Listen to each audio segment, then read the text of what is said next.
Does doing the right thing come at the cost of business performance? Can ethics and profit coexist? Welcome to the Human Conversation podcast. Join host Kaumadi Gowda for candid conversations with industry luminaries as we navigate the maze of decision-making in today's global workplace. Each episode offers a window into the minds of leaders achieving remarkable outcomes while balancing diverse priorities and stakeholders. Tune in for thought-provoking insights and actionable strategies on leading with ethics every day. Because in the pursuit of excellence, integrity matters. Our guest today is Tini Fadzillah. Tini is the founding partner of the Coach Partnership. She's the host of Tini Talk podcast and contributing author to the Purple Book of Coaching. Tini is a master coach and conversation architect. She specializes in coaching C-suite and senior executives in performance, leadership, and change, with the reputation of surfacing and creating sustainable shifts to the underlying conversations needed to unlock a leader's full potential and drive results. Welcome, Tini.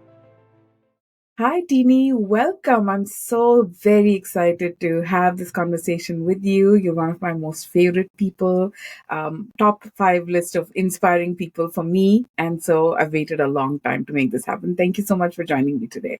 My gosh, what a way to start the conversation. I'm so honored to be here and talk about something I just love, right? So I'll let you do the introduction of what we're going to talk about, but it really is an honor. So thank you so much.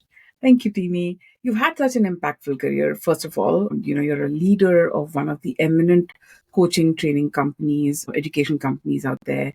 You continue to do different kinds of work. I know that you coach, you train, you podcast, you write, you mentor. Is there a red thread that ties all of it together for you? What's the driving force behind all that you do? Oh my gosh. Is there a thread that binds everything together? Absolutely. And that's people. One of the things I always say, because it's true for me, is that I absolutely love working with people. And I'm not naive that there are people who are awesome, looking at one of them, and there are some people who are not so awesome, right? But I have a firm belief that people wake up in the morning going, how can I do a good job today? And some people hit the mark and some people don't.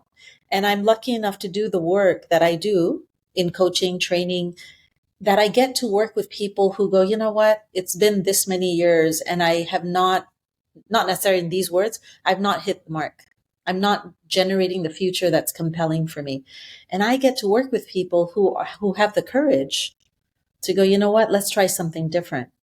And it's easy for me to say it, but for someone, my clients who really are willing to let go of some of their long-held beliefs is just really courageous.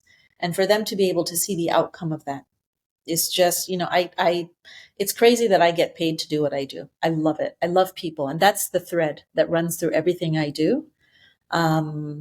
Yeah.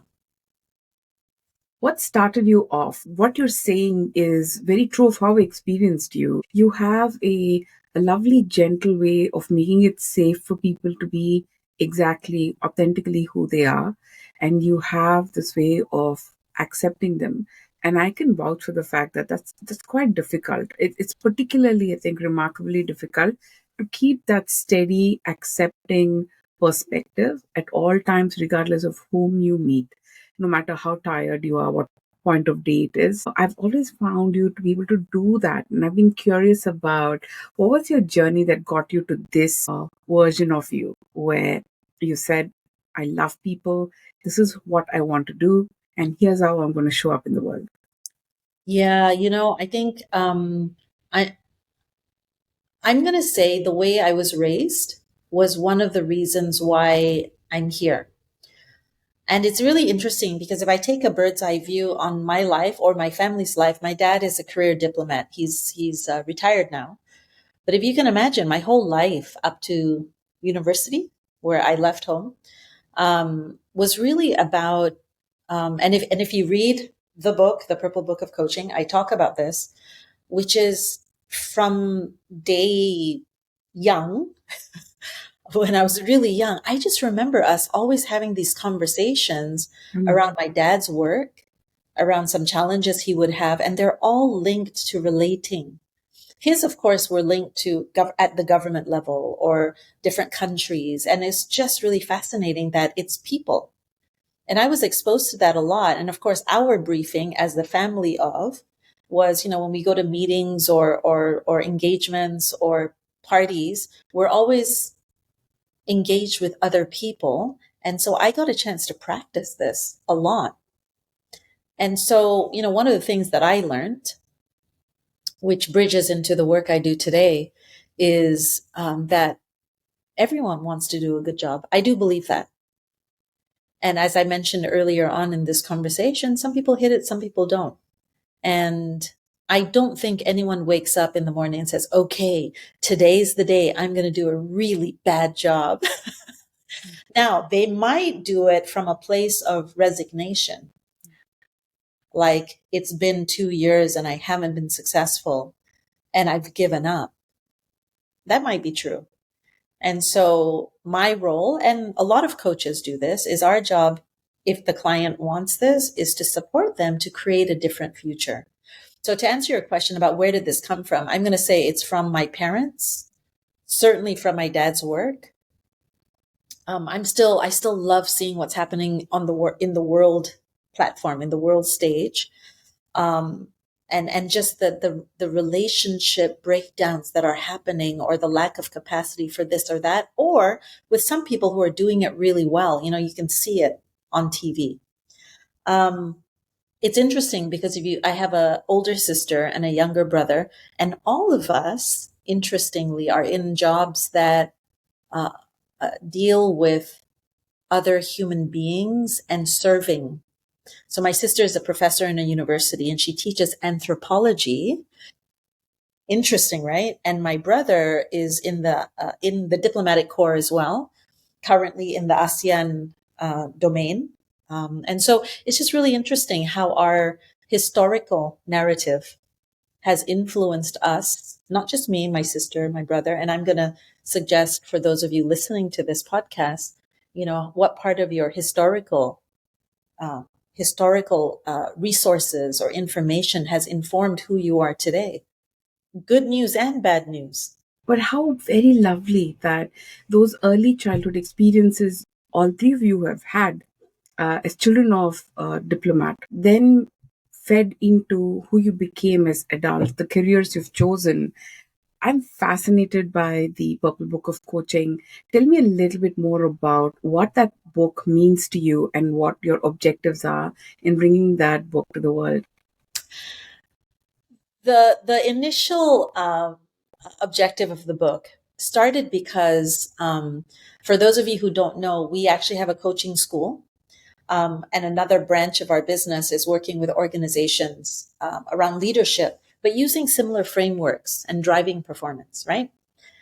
And we have access to some of the great experts in the field of performance, in the field of somatics, or the body, emotions, language, ontology, which is the umbrella of it all.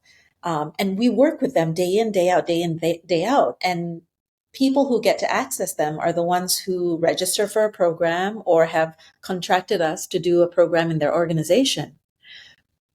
In our hearts, I mean, it's ridiculous that there's so much richness available to people. And so we wanted to get some of this wisdom together in a book that's accessible to people globally, beyond just when they sign up for a program. And so that's really the objective. I get to work with people who are so passionate about this, and they're passionate, like me, in that the objective or the drive is to impact human beings, right? Our objective, I love what I do, and it's a tool for people to design the future that they're compelled by. Full stop, right? And so if this is one of the platforms that people can access so that they can, in my chapter, I talk about relationships, that they can really take a look at the distinctions that I'm suggesting impact the quality and effectiveness of relationships. And that makes a difference to someone living in the USA. Why not? Right? And so, yeah, that's really the objective, to collate the wisdom and curate something that everyone can access if they want. If there were a one-line summary of what the Purple Book stands for, what's the message that you're putting out there? The message is, here are all the tools and you can use them to be the best possible version of yourself, whoever that might be. Did I understand that right, Tini, from what you just said? I would agree with that. So what you said is definitely a possible kind of encompassing statement. Yeah. If I were to come up with a statement, the one that I would use is that the book's objective is for people to leave knowing that you can design your future. You really can, regardless of the historical narratives. You know, a lot of people have used, including myself, historical narratives and beliefs and things people have said to me about me or what I've decided about myself to limit what is possible for me. Right? Love that. Yeah. And so that's the statement I would use, and yours is good too. Possibilities is a powerful thing. And when I think about how what I am focused on right now, it's about ethics and integrity. The world can feel like a heavy and dark place right now with all the conflicts going around. And I often ponder about how can we create more ethical spaces around us where decisions are made based on what is going to serve best all kinds of stakeholders, everyone in an ecosystem, whoever that might be. How can we make decisions that serves everyone? And when I hear your philosophy with the Purple Book and the fact that you focus on relationships, Tini, one thing I do notice is that you create a very positive future. The potential is always positive and uplifted and elevated. How are you able to tie those two things together? Relationships and what is right in the world? Sure. I think that's okay. So I would let's take a step back. And I'm going to start with, and for those of you who do get the book, this will be reflected in the book as well, which is, let's start with the premise that everything happens in relationship. Yes. Right? So from that premise, my reality, how I see my reality based on how I see it, how I interpret it, the actions I take as a result of my interpretation of what I see through these lenses called my eyes, has happened as a result of the relationships I've created. And so what's interesting is some of you may be thinking relationships between me and someone else, which is also legitimate. It could also be the relationship I have between me and a situation. It could also be the relationship between, brace, me and myself, right? And I'm sure there's others. And so relationship between me and my history, right? Me and my perceived future. So relationships is everywhere. And so if we start with that premise, relationships are everywhere. The question here is, where are you thriving in the relationships that you are creating? Where do you feel you can improve? Now, I'm also not naive that, life happens in cycles. Things happen in life that something that looked like it was thriving may plummet. And for a window of time, you're not thriving, such as after the death of a loved one. I mean, that's really, really tough. And so you may plummet a bit, and your relationship with death, your relationship with loneliness, et cetera, might surface. And so that's really the link I would start with. I would start with relationships happen everywhere. It's what creates our reality. And the question you asked was, what's the relationship between relationship and ethics and integrity? What do they mean to you? yeah, I would say someone's capacity to create a fulfilled life, right, is the link, which is, it's not always about happy. It's not, sometimes it's about what's fulfilling for me. It can include happy. It can include contribution. And so the link to ethics, integrity, is to be in line with what matters to you. In my world, what are the values? What's the stand that I'm making? And am I engaged, relating to the world, to myself, to other people, in line with what matters to me? Now, I know it's easier for me just to say it, but to live it, some days I'm going to hit it, some days I'm going to miss it. Right? But it's a goal, it's a game worth playing. It's a goal worth striving for. Right? And so that's where I think the link would be. For some of my clients, for them to stop, get off the treadmill of life where we're sprinting through life for many of us, and to actually go, yeah, what am I doing all of this for? What is it that matters to me? I've been running so fast, I forgot. And so for some people, it is about, let's just pause. Why does this matter? These are great questions for all of us to visit once in a while, right? And to just get realigned with what matters. One of the ways in which I'm attempting to democratize this idea is sharing stories of people who are aligned with their values, who are navigating interesting challenges through their professional and personal lives, and feeling satisfied that they're staying aligned. They've navigated successfully through those demanding, challenging situations while feeling like they've stayed aligned to their values. The fact that you don't need to be a Jeff Bezos or someone who's infinitely powerful to have that agency, that we can all do it. And that's what I'm hearing from you as well. Would you feel comfortable sharing a personal example where you felt challenged in this manner, but you navigated through it while feeling, one, you stayed aligned with your values, and two, you were satisfied with how you showed up in that situation? It's a story that you and I have spoken about before, which is the story of being a mom, right? And being a mom to a child with special needs. And my daughter, who's now 18, has Down syndrome. And I actually think it was my values that had me, or my values and what mattered to me, that really had me get on this journey. And I'm gonna say thrive. And I'm not being Pollyanna about it. I'm not there. There were ups and downs. And for any of you who have a child with special needs, or have gotten into a situation that was unexpected. And so she showed up in our lives. It was unexpected. It was like, what?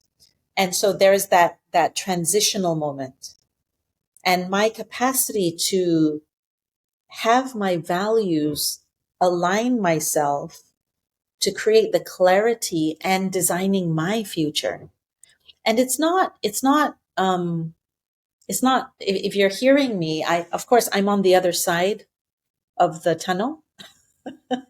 And for those who might be starting their journey, it might be like, oh my God, it's still really gray and cloudy. And that's okay, because we become stronger.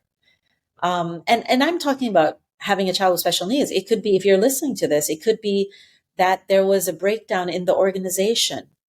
It could be that you need to lay off a whole bunch of people, right? It could be anything that you perceive as a breakdown. And so in my case, I know it's the value of the work that I did, because I was already doing this work. And I'm like, okay, now is my opportunity to live what I'm working with people to live. It's like I get to be a self-coach and even access my peers. Lucky me, I get access to all of these guys who are friends, who I hang out with, and we normally talk nonsense, but this time it was like, okay, guys.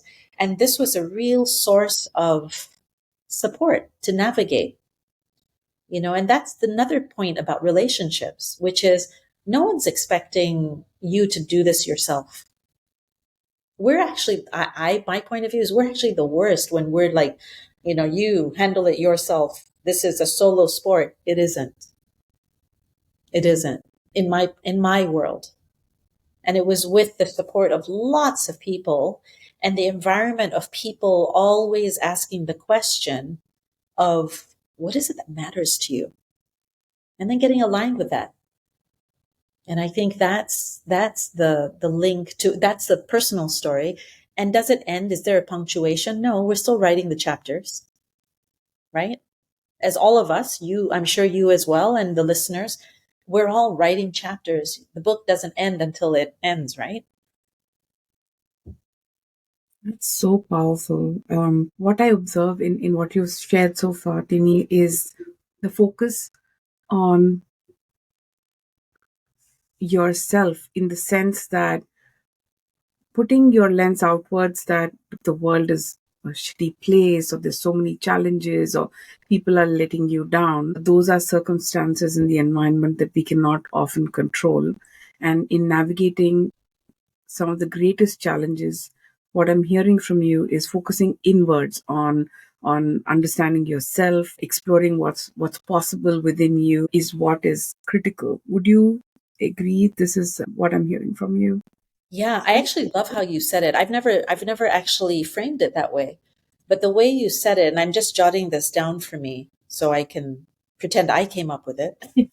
Everyone, you guys are witnessing that Pramodi came up with.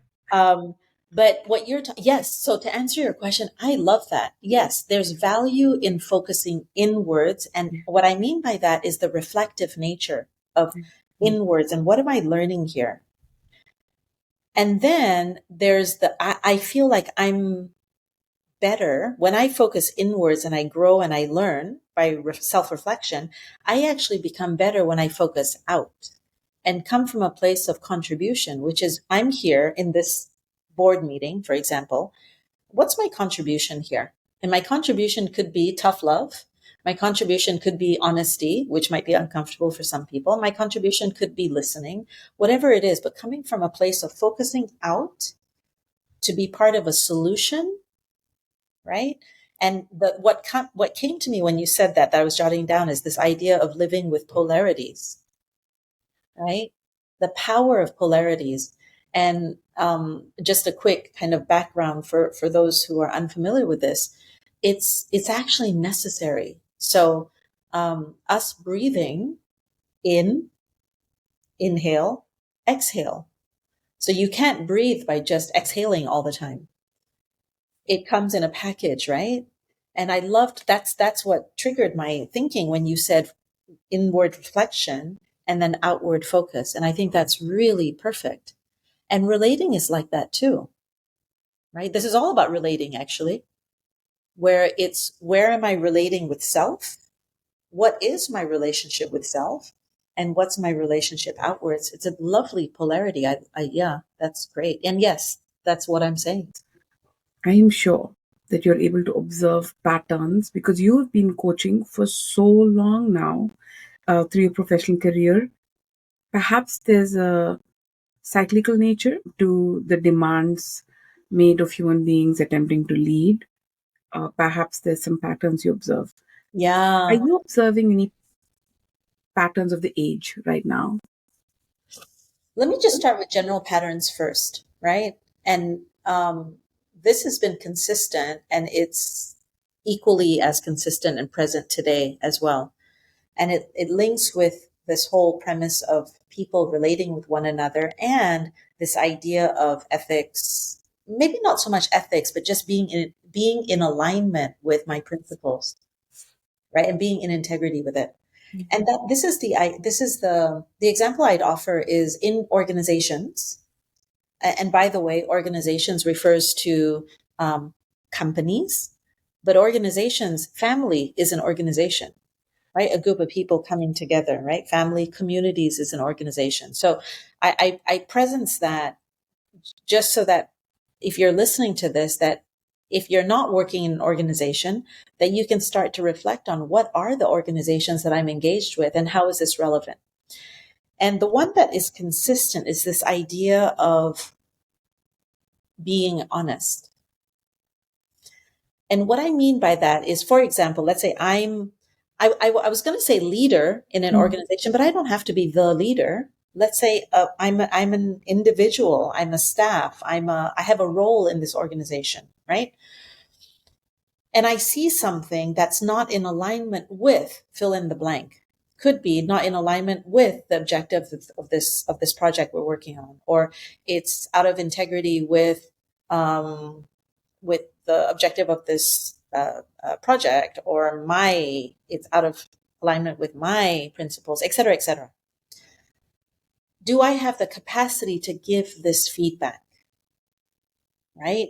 Now, I'm not saying easy, guys, you should do that. No, I'm not saying that. What I'm saying is this is one of the breakdowns that happens. And what happens is it creates all of this relationship tensions, which then impacts people's capacity to produce results. Because let's say it's you and me, I notice something, which by the way is my perception of what you've done. And I don't bring it up, and I continue to live in my world going, oh my gosh, Kalmodi is like this, like this, like this. And I don't talk about it. I don't bring it up. And I live in an interpretation of you, when actually that might not have been your intent at all. But people's capacity to be honest and talk, it doesn't always have to be confrontative. That's one of the fears that a lot of my clients have, which is if I bring it up, it might be too confrontative and then it'll ruin the relationship.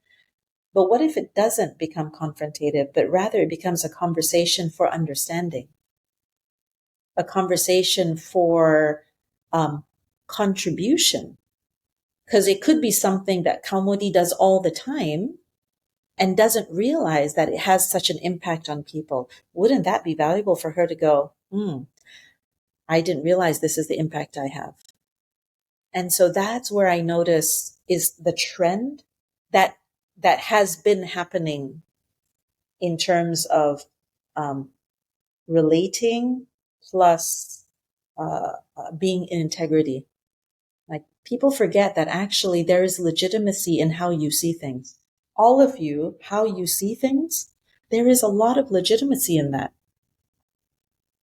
Yes, it's such a profound thing you're talking about, because when I think about where a lot of breakdown is happening that I notice, it seems like we've lost the capacity to hold space for the validity of someone else's viewpoint. Oftentimes, how we end up reacting is with outrage. This is my value. This is how I perceive the situation. And in this interpretation, this is how I perceive you showing up. And you are wrong in how you're showing up, and I'm outraged about it. That's and right. I shall be completely intolerant and very judgmental and assess you in that manner, and even tell you, even if I did. So one of the questions would be, Tini, when you said you could share how you're experiencing somebody and it would lead to a powerful conversation potentially. I notice sometimes the breakdown happens in how that is communicated, in the judgment that I allow to color the tone of how I assess somebody and share that assessment with them. Could you maybe guide us, all of our listeners, on how that might sound if someone were sharing in a way that invites a fruitful conversation versus everyone buttoning down their hatches and saying, no, you are wrong. No, you are more wrong than I am. And how can you avoid that confrontation from happening? Yeah, that's a really good question. And it's one of the questions that a lot of my clients will ask because it people default to their habits, right? Okay. So the first thing I would say is the context of the conversation matters. What do I mean by context? Context means, where am I coming from? What's my objective? Okay.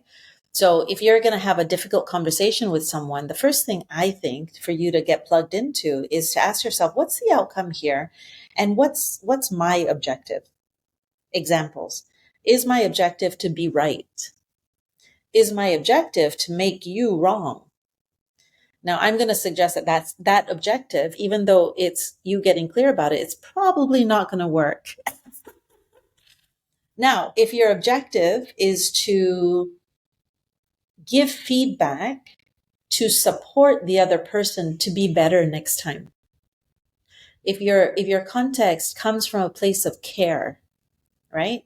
And I know for those of you listening and you're thinking about a tough conversation with someone you dislike, I'm not saying you guys need to be best friends, BFFs, no need, right?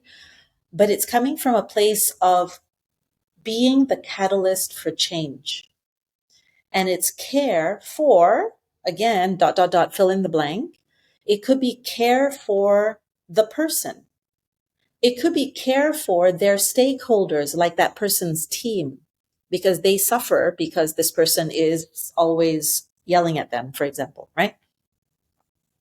But it's coming from a place of knowing that I am a catalyst. I have the power to impact and influence change, right? And I believe that if someone starts from a context of care, energetically, space starts to become available. Okay. Now, the context of care between two people who've never spoken to each other, it may not happen in one conversation. We might need, let's say I've never spoken to you before, and I just from afar, I watch you and I'm going, ugh, right? I really need to tell her this. It may not be the first sitting that we sit down. I may need to nurture a relationship with you where you get it, I'm on your team. Now, once you get it, I'm on your team. So we've established a relationship. Then there's going to be permission for me to have some tough conversations with you. Right?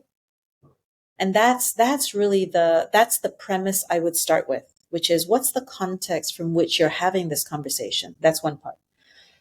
The second part is recognizing who you are speaking to. So every single person we speak to are different observers of the world, right? And so if I can appreciate how they see their world, I can curate my conversation, because my objective is not just to explode a bomb in front of them and say, all right, there you go, please handle it. That's not effective. My objective is I have a message and I want to land the message powerfully. And so I need to know who I'm speaking to, and I need to curate that conversation in a way that I believe is going to be received effectively by the listener. And I say effectively on purpose because it may not be comfortable. It may not be a comfort. Comfort is not necessarily my objective. Effectiveness is my objective. If I that think makes it's a fantastic distinction. My own comfort versus being effective in what I'm attempting to navigate here. Beautiful. Yeah. And those are the two parts, right? My own objective and the other person. What's going to serve them? What's the best way for me to frame, package, curate this conversation? If I may, usually the things that cause the greatest heartburn in my observation, when I think about relationships and navigating those that are valuable to us, sometimes it's about not being able to safely walk away. It could be a boss or a colleague where I need that job and I want to make a success out of my presence in that organization at this moment. Outside of the workspace scenario, it could be a long-term relationship, a best friend, a partner, a parent. So we're engaging and the triggers are ongoing, the relationships are important. And I suspect often what happens is it becomes harder to stay focused on these 2 points that you are pointing us towards. Guide us through how we might still be able to hold on to the map that you're laying out to us and navigate these effectively. Yeah. while staying true to our values. Yeah. This is where I think creating a network of support makes a huge difference. And it comes back to relating, right? Who, and not the whole world, right? That's not the expectation. It could be a few good, trusted, honest people who you can talk to. The capacity to, I'm going to use the word offload, but you may not need to offload if you do it regularly. It could just be regular conversations to just as like check-ins with each other to be a source of support. Talking through. So one of the strategies is just talking through some of the challenges that you have. So it doesn't accumulate until it explodes, right? A sidebar is that is if you think about one of the buzzwords now is longevity, people are working hard to not necessarily live longer, but stay healthy in the life that we have. So stay healthy longer. And being in relationship with people, being engaged in communities is one of the ingredients for longevity and wellness.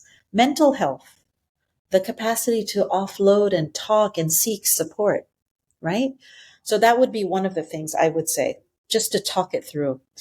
The other thing is break it down, right? So turn it into behaviors, and perhaps you'll get clearer about it after you talk it through with someone, or you can, notice it for yourself. Like, yeah, actually, I always do this. Start to notice your default patterns and break it down. Just take one behavior that you're going to try differently. So for those of you who go to a gym, if you go, you know what, my biceps are really weak, I really need to work on my biceps. There's no expectation for you to work out today and tomorrow your biceps are strong. Absolutely not. It's actually not healthy for you to do that. You'll get injured, right? And so the idea is to do reps regularly, often, and one day I promise you your biceps will be strong. It's the same thing with behaviors.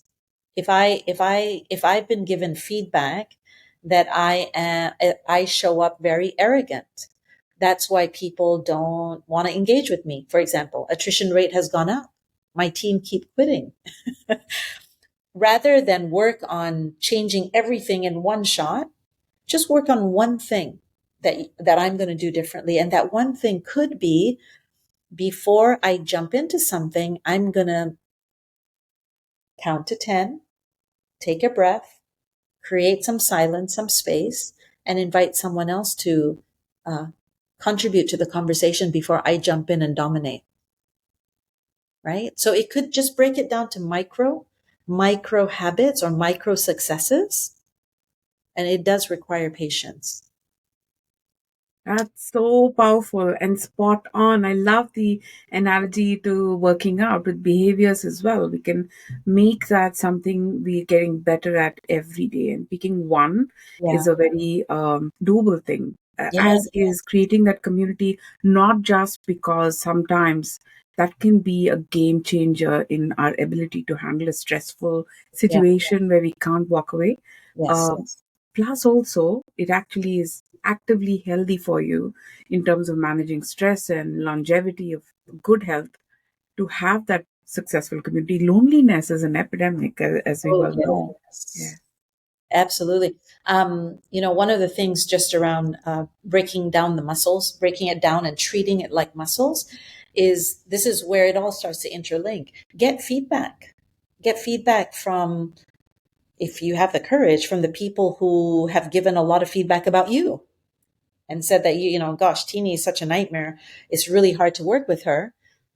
If I have the courage, I can go up to that person and say, hey, you know what? I got your feedback and I'd love to do something about it. I just want to hear from you a little bit more. And I'm not defending myself. So this is the openness and just the capacity to listen.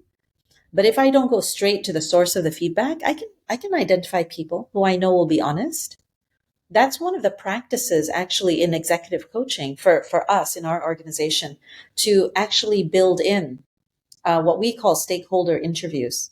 So if I have a client, part of the process is I have the client identify 3 to 5 people. I had someone ask me to interview 10, but that's okay. And actually get feedback, candid, right? Feedback, And I collate it on themes. So it's all confidential, but it's just really interesting for them to hear what people are saying about them. Like direct, I had the conversation with them, not anonymous or anything. I mean, for them it's anonymous. For me, it's not anonymous. So it's feedback is really critical.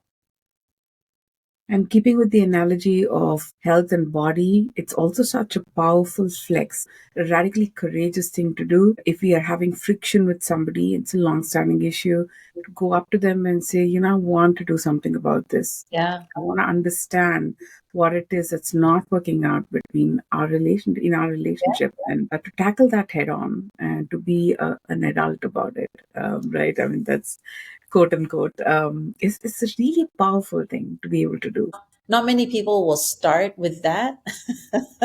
But once they've built the courage and the confidence and they've gotten enough feedback, at some point in the journey, they might want to heal that relationship, right? And it doesn't have to be, again, no need to be impatient about it. Ask yourself, what does this relationship need first, right? It could just be going for coffee, right? First. And that's what I love about relationships. I love that it's not a formula. It really requires curating. It really requires empathy. It requires a commitment to initiate something and be clear about what it is that I want to create. And it requires me to go, actually, this is not the relationship that I want to spend my energy on, and be willing to walk away. And that's fine too.